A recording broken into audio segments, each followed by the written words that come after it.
robot bird that flies just by flapping its wings, but what about a robot kangaroo that jumps exactly like a kangaroo? Today we're going to meet an amazing category of robots that solve complex problems with very cool solutions. And today we have a very amazing project for you, Herons Fountain. So let's get ready to make something great.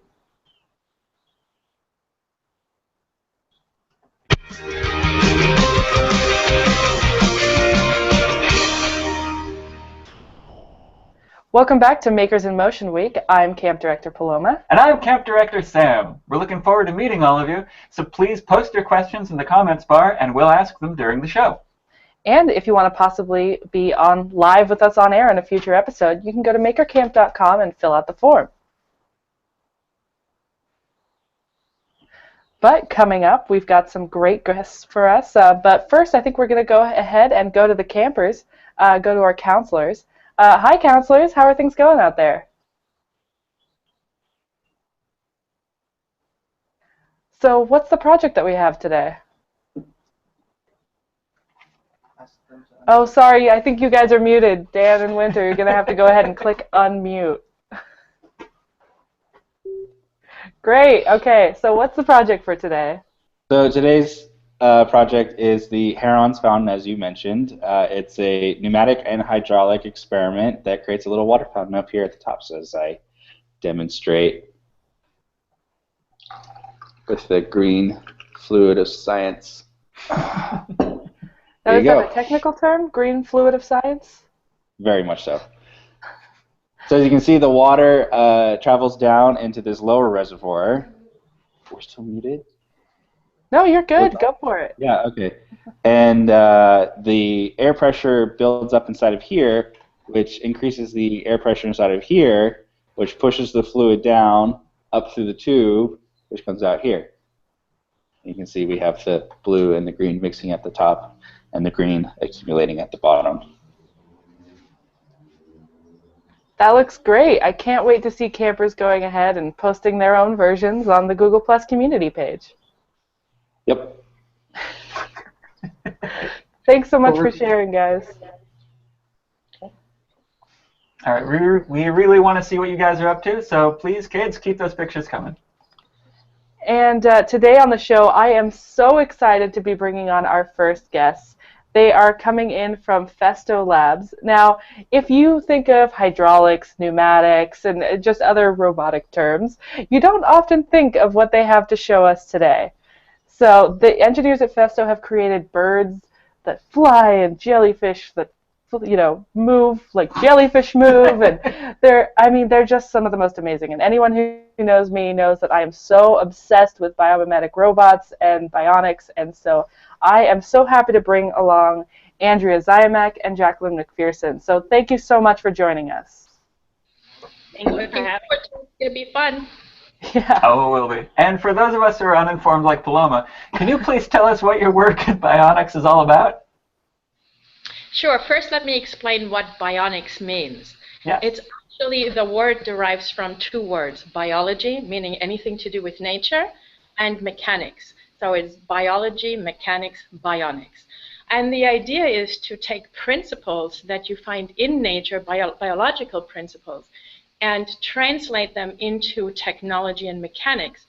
And in our case, we recreate these animals and turn them into robotics. Wow, that's awesome. I'm so excited to see what you guys have brought today. But you don't just make these awesome robots just to make an awesome robot, right? No, that's the million-dollar question. Why would a company that creates technology for automation, like for manufacturing, why would we create literally a zoo of bionics or animal robots? There's a really good reason, actually, and that is when you look at automation, everything is about movement. You're taking ingredients, you're bringing them together, you're moving them from point A to B. Sometimes you have to grasp them.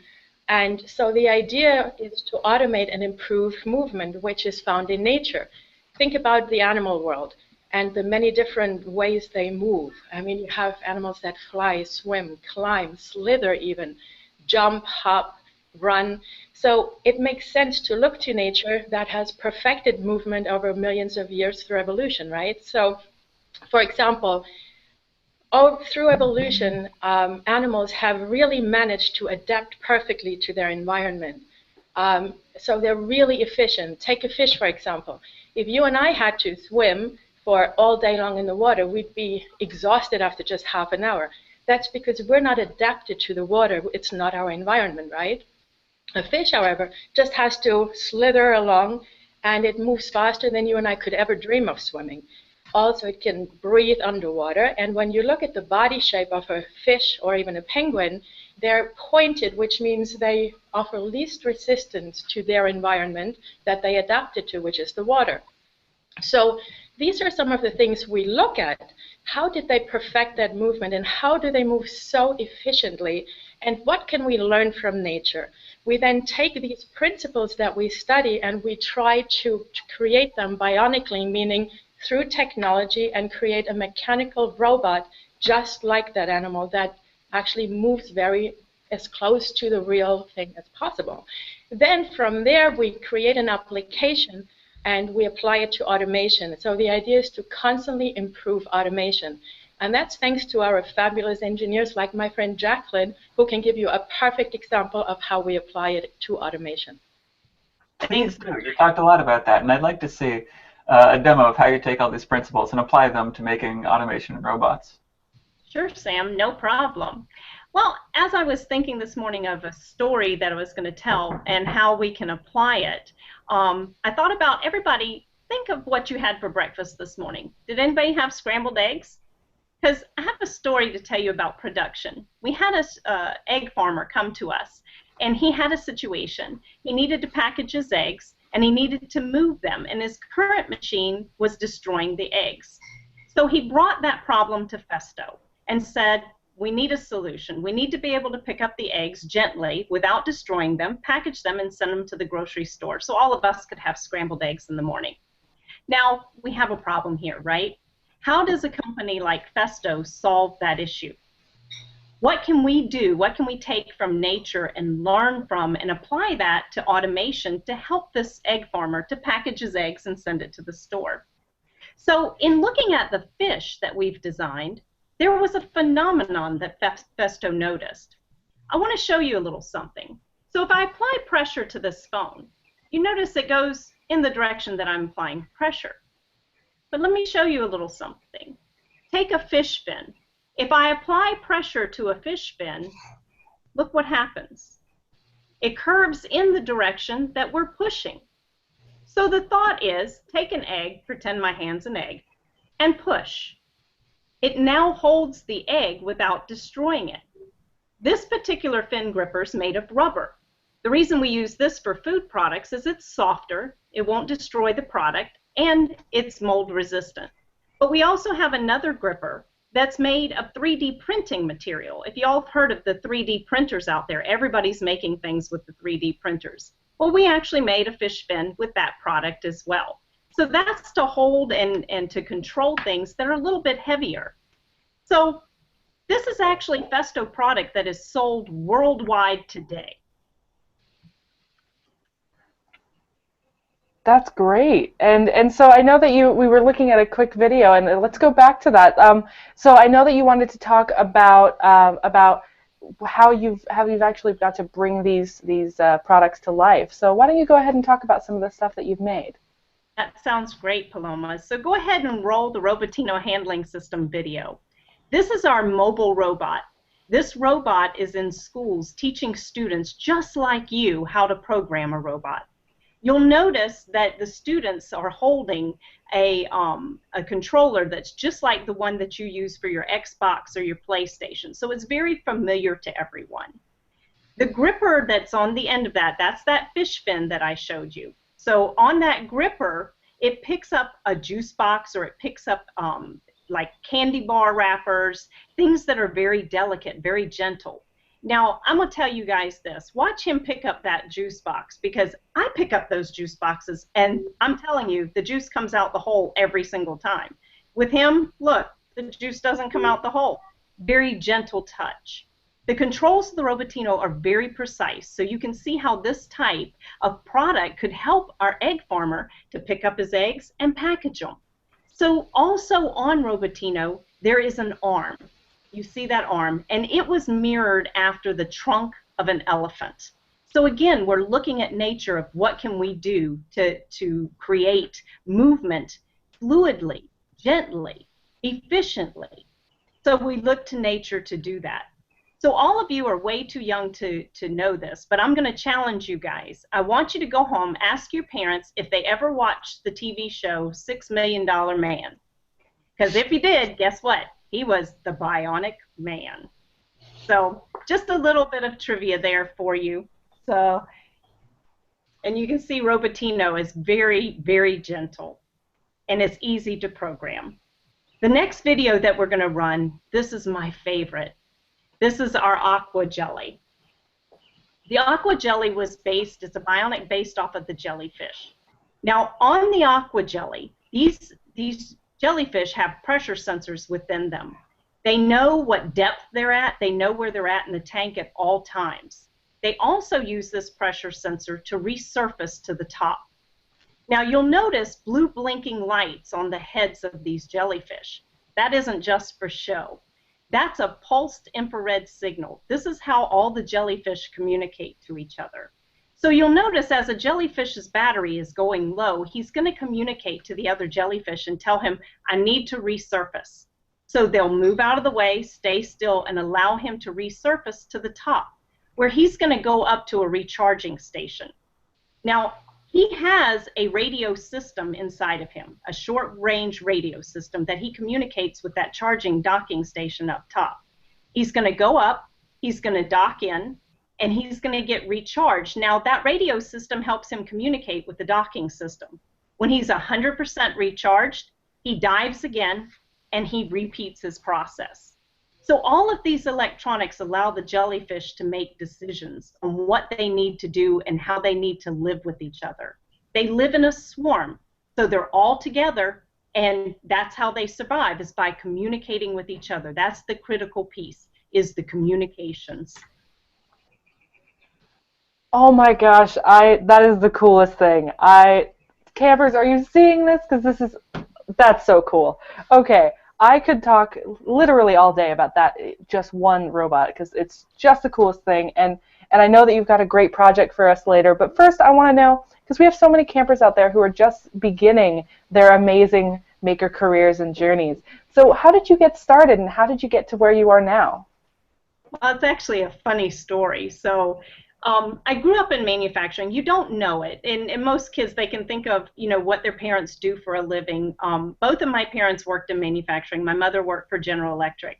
And as a little kid, we would have family day at the plant. Well, everybody saw me coming and said, oh no, get something in her hand, because I always pushed buttons. I always wanted to make things move.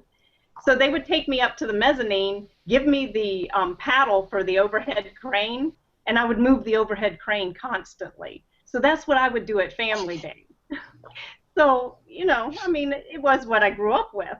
And then when I graduated high school, I didn't want to go to college. I know a lot of the children out there are going to think, oh, she went and she got her engineering degree and she went into engineering.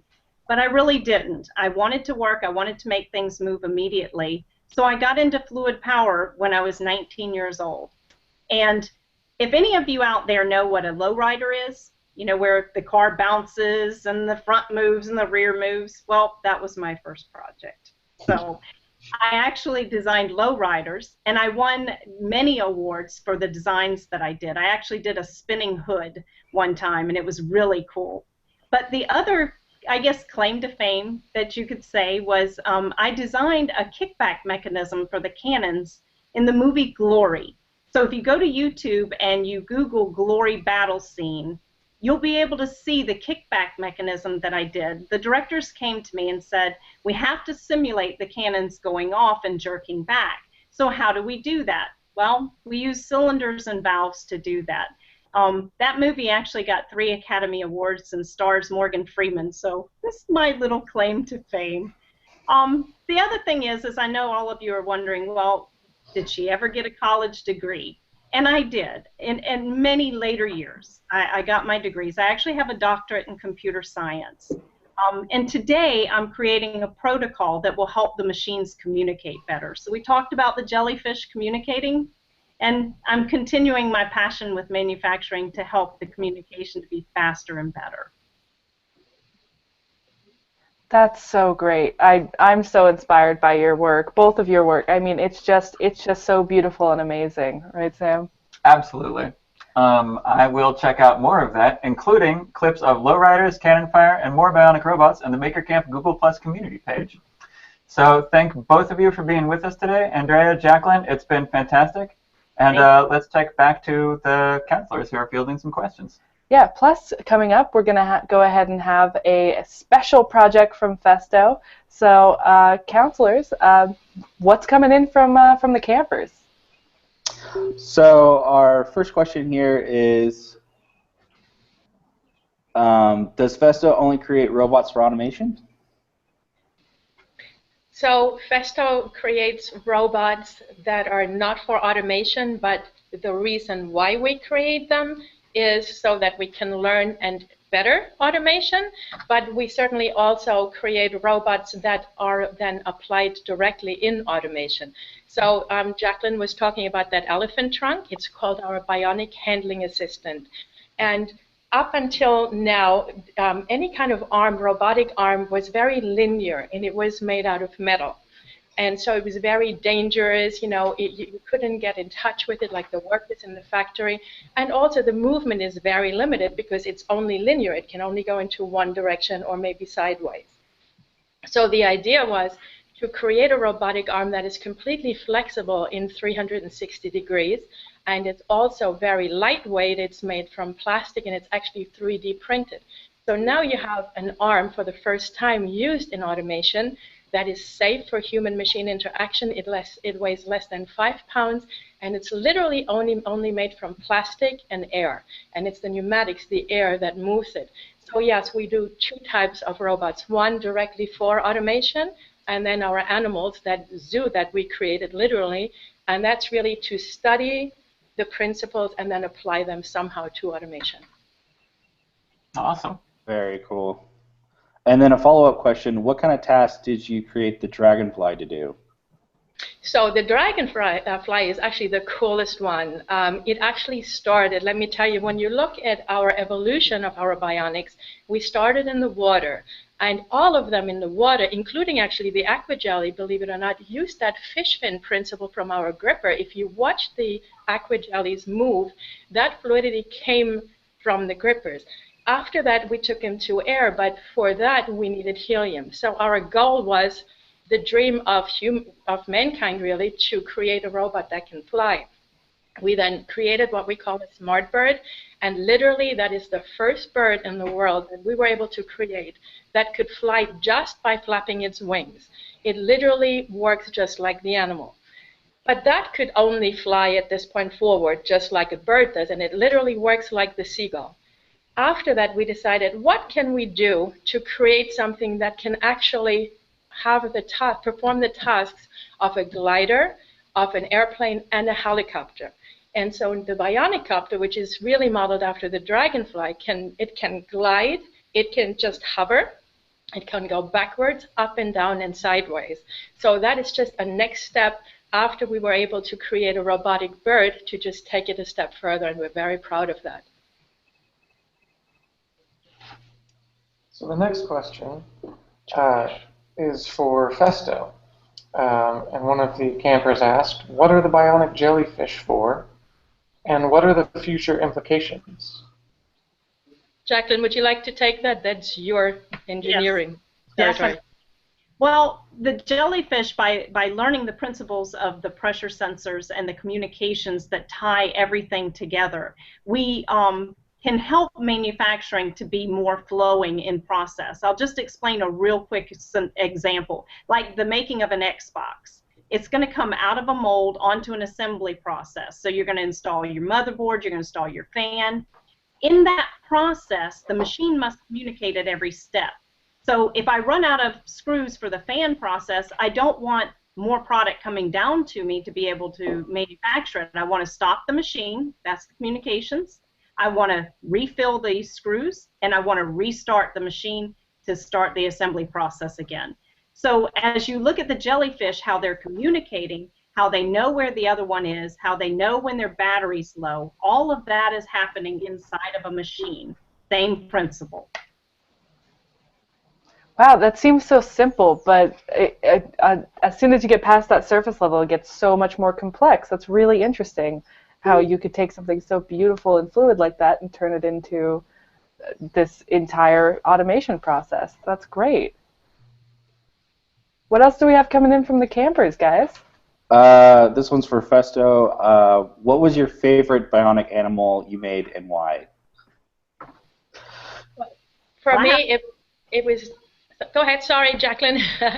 No, for me, I mean, it definitely was the aqua jelly. You know, I've loved that from the beginning, and actually, we take it to shows. So it sits in a tank. We'll be at Pack Expo. Usually, they're there, and they're swimming around. I love to watch them. They're so beautiful. But that's my favorite. So I'll let Andrea tell hers.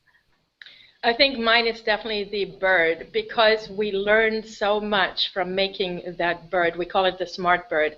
Literally, when you look back into history, it was always a dream to be able to fly or to create something that flies. And so for us to be able to recreate that movement and make that bird fly just by the flapping of its wings.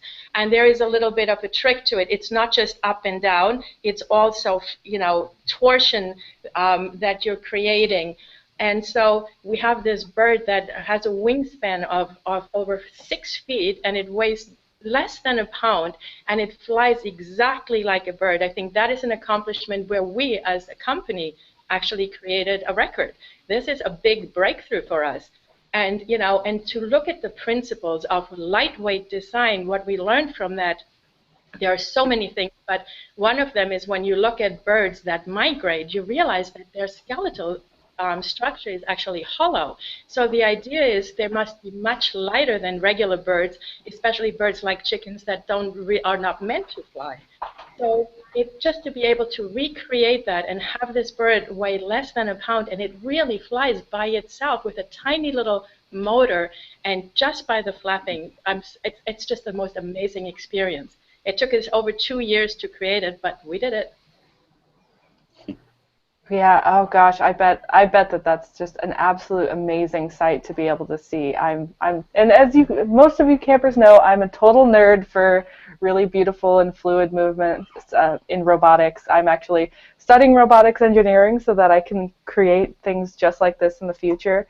So I'm totally here with you on all of that. I'm so excited, and I know that campers are going to have a ton of questions, but I want to jump in with my own question because I'm geeking out, guys. I'm geeking out. Okay, so I really want to know, I'm very interested in robots that very closely mimic human movement. We see a lot of robots mimicking walking and mimicking hand movement for prosthetics and things like that. Has your company done anything to mimic human movement, or is it mostly focused on animals? And what is the next animal that you're going to try to recreate? So we actually created a glove, and we call it the Exo Hand. And that's actually a project that we're now working with universities in Germany to actually use it for rehab. So the idea there is you wear a glove on one hand, and the actual Exo Hand moves exactly like your hand, the same exact pressure and in real time. So you have an artificial hand that now does everything you do with one of your hands. And so the reason why we looked into that really is to make the workplace safer, because now if there is fumes or something, you can have a human hand that is not really a human hand do your work for you from a distance. But to take it a step further, we then developed technology that can measure your thoughts, and because your thoughts make your hand move a certain way, right? In the end, you don't even have to move your hand. Just your thoughts will move that Exo Hand. Why is that really cool? It's cool for automation, but it's even better for rehabilitation. For stroke patients, for example, we found that when we use this Exo Hand for rehab for stroke patients, it actually cuts their recovery time in half. So that is a really cool project that we now pretty much donated to a university, a hospital university in Germany, And we're hoping that this will make the world a much better place. That's great. And do you have any specific things that are coming up that we can look forward to seeing from Festo soon? Yes, we do. And I can tell you it's another flying object, but unfortunately I cannot tell you anything else. I can cool. And I can tell you that we're going, every year we go to a fair in Germany that's called the Hanover Fair. And literally, that is the very first time that we release this information, that we give a first glimpse to the world about our newest project. We usually create 2 or 3, sometimes even 4 or 5 projects. But unfortunately, I cannot share that with you until next, probably March or April. But I'll certainly let you know, and you can, you know, especially with your passion, if you want to have a first glimpse, as soon as I can tell you, I will be happy to. Trust me, you'll love it. Campers, I tried to get an exclusive. I tried. I guess we're just going to have to be all waiting with bated breath to see that amazing convention. So where can we go to be able to see that? Is there a website that we can go so that campers can follow your announcement? Well, I would say certainly go onto our Facebook page. When you're on Facebook, just look up Festo US. As soon as we release it to the world, they will find it there. I also do a press release, an online press release about a week prior, and I can send you the link when we have it. Unfortunately, that's not I don't have the link for that yet, but certainly your viewers are welcome to join in there as well. Like, that's really for journalists, but if the campers want to join in, I'm sure we can arrange that. Sounds good. Sam, write it down. Festo US on Facebook. How do you spell US? I'm so excited for that, and I mean, another flying thing. That's gonna be absolutely great. And Sam, I know that you have some definitely burning questions to ask them for sure. Lots of burning, like fire they are, Paloma. One thing I'm wondering about is that a lot of people have been talking lately about biomimicry and that sort of thing, but not everybody's using it in the applications that you are. So what inspired you to take that twist and actually start looking at nature for solutions to these problems? Well, there are many things that really inspired us, but I can give you one cool example of it. I love cool examples. What was a starting point, and that is a smartphone company that creates smartphones came to us and said, you know, right now the way we're picking up these phones, because it's glass, is very inefficient. Sometimes we scratch them, again, because we have these old-fashioned prongs. There has to be a simpler, quicker way. So this is an example where, just like Jacqueline's example, we have a problem and we're trying to figure it out. And sometimes technology just does not give you the answer because it doesn't exist. You have to create that technology. And usually we create new technologies and solutions through a problem. But we look everywhere in the environment for solutions and for ideas. And in this case, believe it or not, we looked at the gecko, because the gecko can walk up a glass pane very easily. So we recreated the skin of the gecko, which we noticed had some fibers that were very interesting. And this gecko can attach to glass very easily without using any energy or vacuum or anything, and it releases it just as fast. So we literally, that was the inspiration for us to create our nano gripper. And that is now applied, and it's just a great solution. So I think the inspiration comes out of necessity, and you just look for ideas. We found, really in the 90s already, we realized there is a lot to learn from nature, but it wasn't until 2006 that we created what we call our Bionic Learning Network, which, by the way, is not only Festo run. It's our engineers and designers, but we work with universities and design companies as well.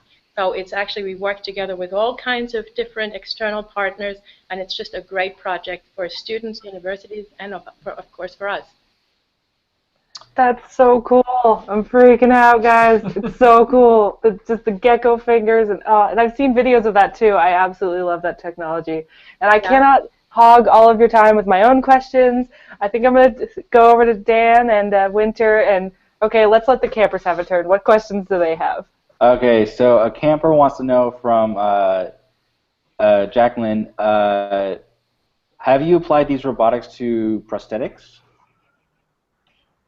Well, she talked about the exo hand, and Yeah.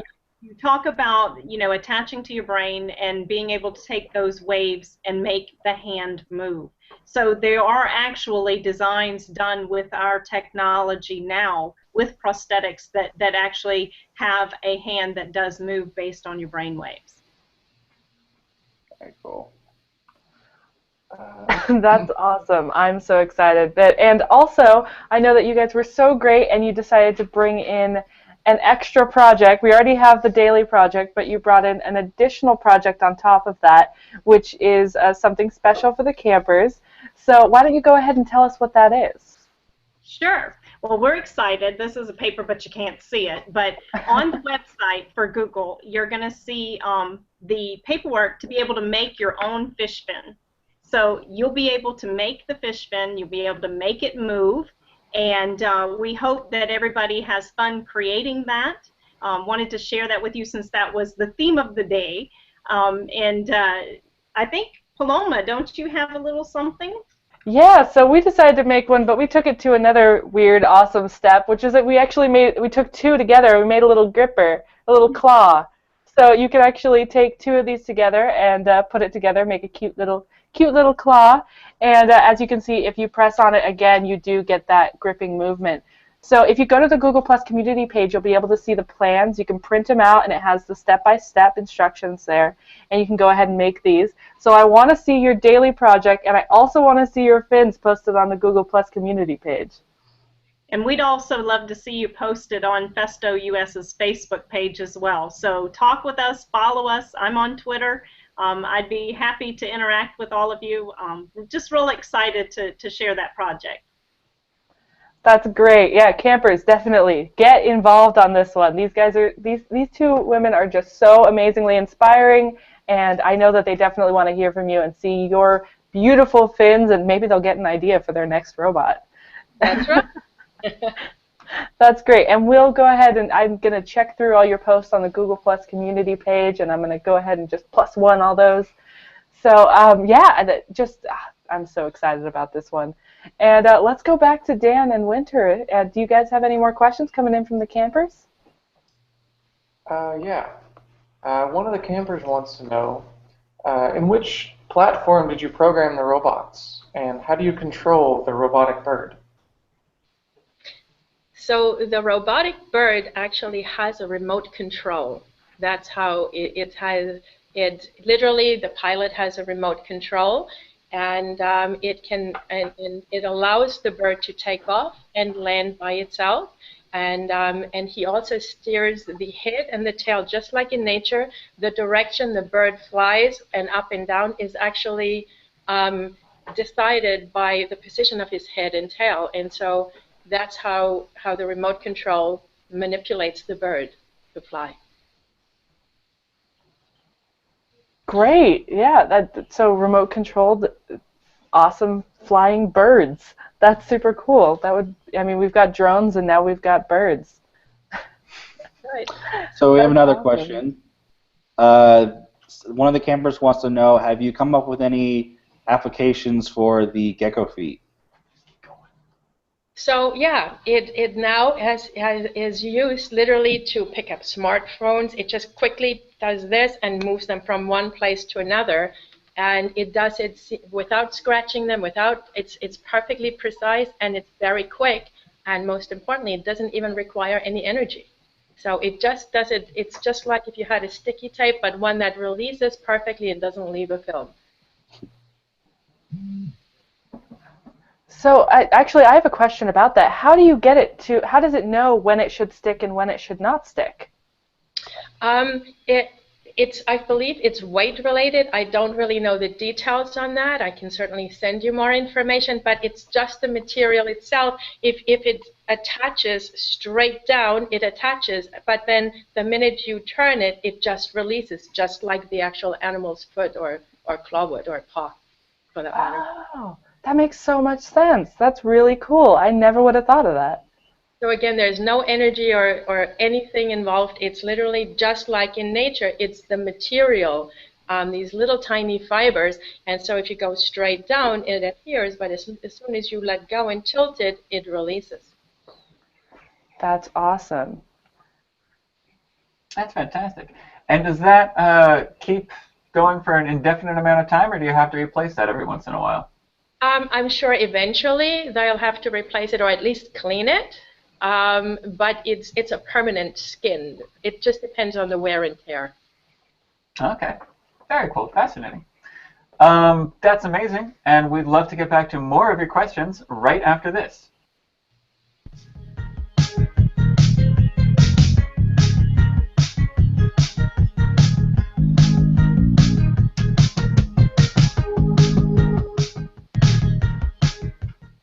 Welcome back. It's Bionic Motion Day at Maker Camp, Makers in Motion Week.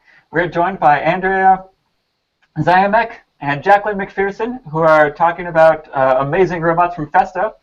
Counselors, keep those questions coming. We have another question. Where do you hope your work with robotics and biomimicry will take you? Well, it's twofold. One of them is one of the future projects, or our goal is to just make automation a much more efficient and to perfect it. So again, the bionics help us do that by studying nature. And of course, there is also the medical field, like with the exohand, that it helps patients. So the idea is there is no limit. Everything constantly moves and changes, and our goal is to constantly better the world of automation, but also our world. So whether it's energy efficiency and going green and clean, whether it's a safe work environment for humans when they work with machines, or whether it's just better product and also healthier people as we live longer. That's what our goal is. So there's no limit, but we keep driving automation and we keep making it better.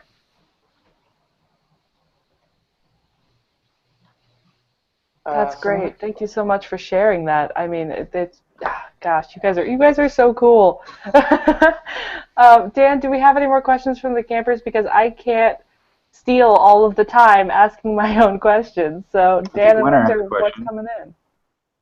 The next question we have is, do you assign people to observe the animals so you can recreate them, or do you observe them yourself?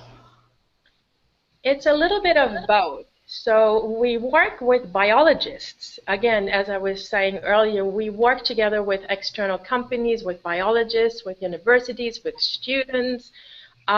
So we do work with biologists, but we also have somebody internally that constantly studies biology and nature and does research. So we do a lot of research internally, and then we involve our designers and engineers, and then they talk to the biologists. We'll go to a zoo. We see lots of inspiration just by visiting a zoo, because again, there are so many different movements. So it's really, it's twofold. Sometimes we see something really cool in nature and we say, wow, let's study this. How does this work? I wonder if that can be applied to automation. Or sometimes it's just like Jacqueline mentioned earlier with the egg example, where somebody comes to us with a problem and we try to solve it. But yes, we certainly, when you're an engineer, you always look at the world in applications, and I'm sure Jacqueline can attest to that, right? Oh, definitely. Everything that you look at, all the problems that come to you, you try to pull from what you've learned in the past. And these animals, their movements and the systems and structures behind them help us to apply that to the issues out in the field when a manufacturer comes to us with an issue.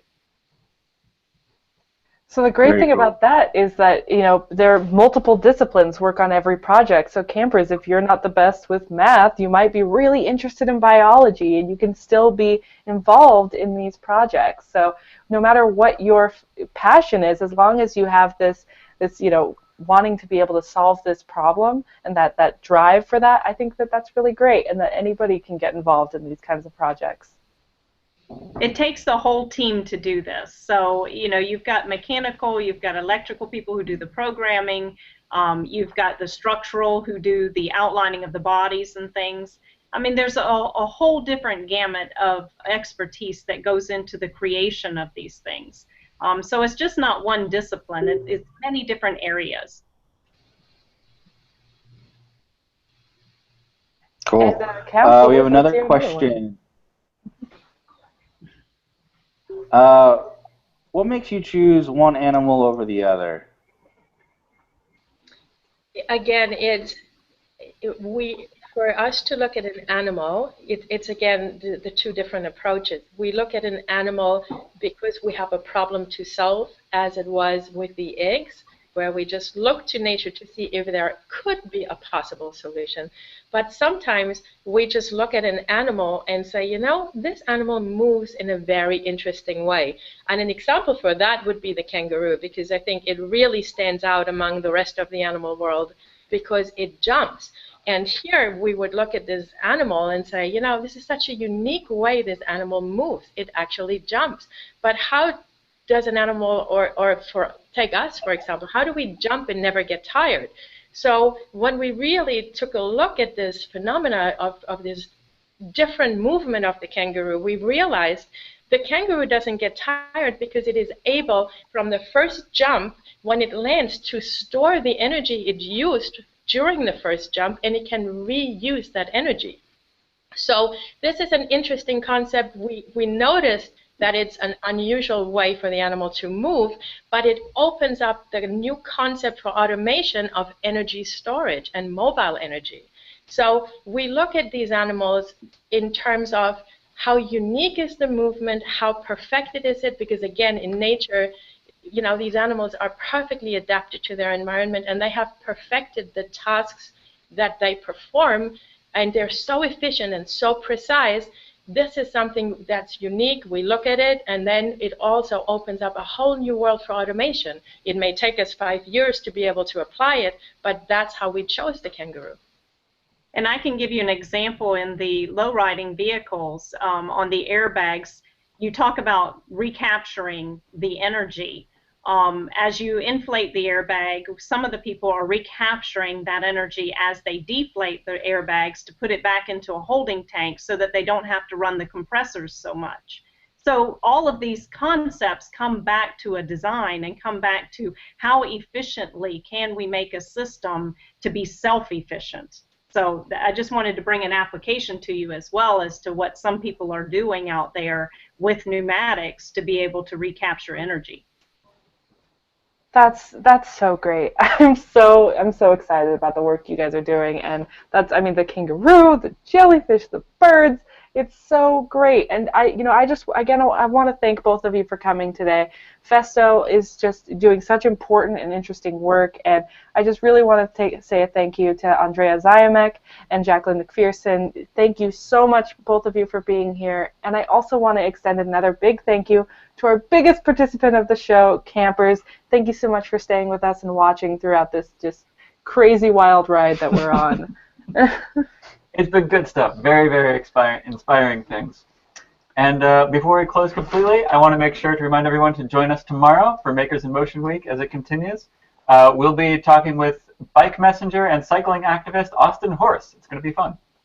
Yeah, and if you saw anything that you were inspired by on the show today, like I definitely was, remember, do try this at home. Goodbye, campers.